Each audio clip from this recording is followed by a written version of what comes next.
အတွေးလွန်တတ်တဲ့အကျင့်တွေကိုဘယ်လိုဖြောက်ရမလဲဖေယားဆိုပြီးတော့စာလေးရောက်လာတယ်တတိနဲ့ဖြောက်ပါလို့စာပြန်လိုက်တော့နောက်ထပ်စာပြန်ရေးတယ်ဖြစ်နိုင်ရင်တဲ့ဗီဒီယိုလေးနဲ့ဖြည့်ပေးစီလိုပါတယ်ဖေယားဖုံမျှဝေတဲ့ပူတိုင်းကမှတ်သားစရာတွေနဲ့ကြည်ပဲပါဖေယားအားတိုင်းလဲနာဖြစ်ပါတယ်အားငယ်စေဆိုတဲ့ပို့ရဲ့အောက်မှာယင်းဆိုတဲ့အကောင့်ပိုင်ရှင်ကစာလေးရေးပူထားပါတယ်အတွေးလွန်တဲ့စိတ်ကိုဖျောက်ဖို့ရာကတော့အကောင်းဆုံးနဲ့မရှိမဖြစ်လို့မြင်တဲ့တခုရီသောအရာကတော့တတိပါပဲတတိမရှိဘဲအတွေးလွန်စိတ်ကိုဖျောက်နိုင်မယ်မဟုတ်ပါဘူးစိတ်ဆိုတာအာရမဏစိတ်တေးတီစိတ်တန်ဆိုတဲ့အတိုင်းအမြဲတမ်းအာယုန်တွေကိုမြင်ဘူးတာတွေကြားဘူးတာတွေဖြစ်ဖူးတာတွေစတဲ့အာယုန်တွေအပေါ်မှာကြံစီစဉ်းစားနေမှာပါပဲဒါဟာစိတ်ရဲ့သဘာဝပါသို့တော်လည်းစဉ်းစားသင့်တာထက်ပိုစဉ်းစားလာတဲ့အခါမှာတော့အိတ်မရပြုတ်မရနဲ့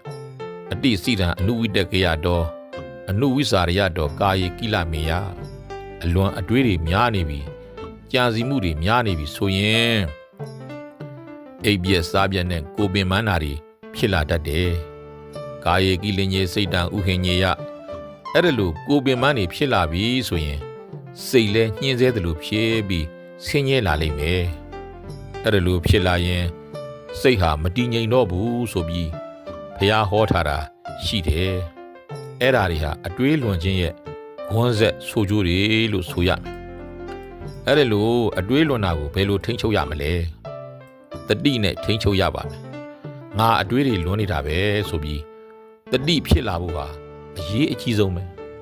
အတွေးလွန်နေတာကိုအတွေးလွန်နေပြီဆိုတဲ့အတိတတိဝမ်းမလာရင်အဲ့ဒီအတွေးလွန်တာဟာဘယ်လိုမှရပ်မှာမဟုတ်ပါဘူးဒါကြောင့်ပထမဆုံးကတော့အတွေးလွန်နေတာကိုသိတဲ့တတိရှိဖို့ဟာနံပါတ်1လို့ဆိုပါတယ်နံပါတ်2ကတော့ဒီအတွေးလွန်မှုဟာငါ့အတွက်မကောင်းဘူးငါ့ကိုဆင်းရဲစေတာပဲငါ့အတွက်ဒုက္ခသက်သက်ပဲဖြစ်နေတယ်ဆိုတာကိုသိပါမြင်အောင်လဲကြည့်ပါအတွေးလွန်မှုဟာဒုက္ခမှန်တကယ်သိမြင်လာပြီသိမြင်နေပြီဆိုရင်အဲ့ဒီအတွေးလွန်မှုကိုကိုယ်တိုင်မုန်းလာပါလိမ့်မယ်အတွေးလွန်မှုတွေကိုကိုယ်စိတ်ကตาရနှစ်သက်မနေဖို့ကလည်းဒုတိယလိုအပ်ပါတယ်ဒါကြောင့်အတွေးလွန်မှုဟာငါအတွက်ဆင်းရဲသက်သက်ပဲဘာကောင်းကျိုးမှမရှိဘူးဆိုတာမြင်အောင်ကြည့်ပါအထက်မပြတ်တမ်းကိုကြည့်နေပါအတွေးဆိုတာမိကိုကိုကော်ပြားနဲ့ကောထုတ်နေရသလို